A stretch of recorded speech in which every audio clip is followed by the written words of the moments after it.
In this tutorial, we'll be going over how to use a preset text and all the functions within that relating to text, if you will, from the template. So I have all my design files open. I saved all of them into one organized place, and I'm opening up the poem. So you can see here it's written, there's a title, there's the author of the poem, and then here is the poem. So in the poem, I'm going to shift click to select, or you can obviously click and drag to highlight more. I'm then going to be going over back into Illustrator. I'm using Alt-Tab to maneuver around my windows. I'm going to select that body text box that's listed there. I'm going to press Alt. You can see that when I press the Alt button, my arrows become black and white, and that signifies that I'm making a copy of this text box. I'm going to click and drag onto artboard number 1. I'm using these guidelines, or these blue lines that are vertical and horizontal, to guide where I'm placing my text box. I'm then going to double click to select the text within the text box. I'm going to Control A to select all, and Control V to paste my selected text from the poem into that text box. So I can press Escape now to return to my selection tool. I'm able to select this path right here to click and drag the text box to be a little bit bigger.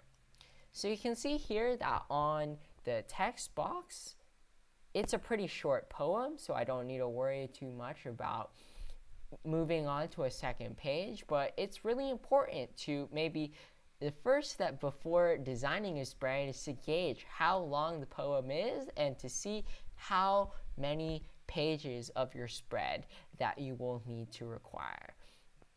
But for now, I'm able to shift, click, and drag to maneuver this vertically along the guidelines. I'm then able to Alt-Tab back onto my Word document, select the title, copy, and rinse and repeat. I'm going to be selecting the title here. I'm able to double click, Control A, Control V to paste the whole title into that text box.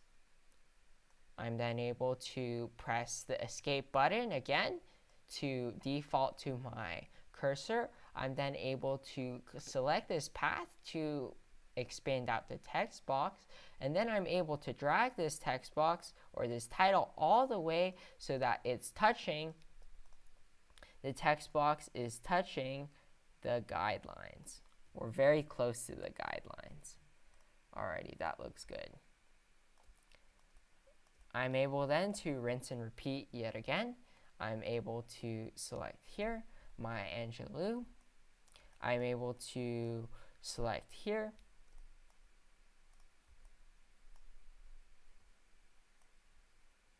I'm able to use my selection tool, Alt click and drag. Written by author name, we know it's Maya Angelou.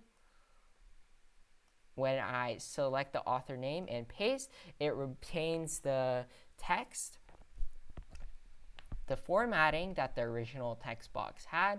I can double click here and put her graduation date. In this case, here, I'm able to then put my designer name here and able to put my graduation date there. If you want to be really fancy, I'm able to actually select all of these to retain the same spacing, like so.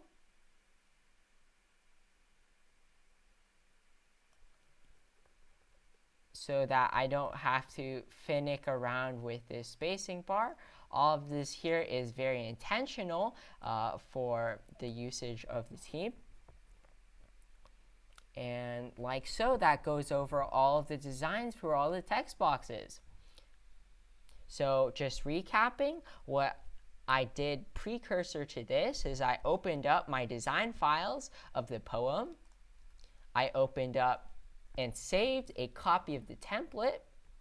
I was then able to use the selection tool, again that's the V shortcut, to click the text box, Alt, click and drag to retain the same formatting, and then also the font size, and I was then able to double click within the text box, Command A to select all, and Command V to override it with the selection that I saved within my clipboard.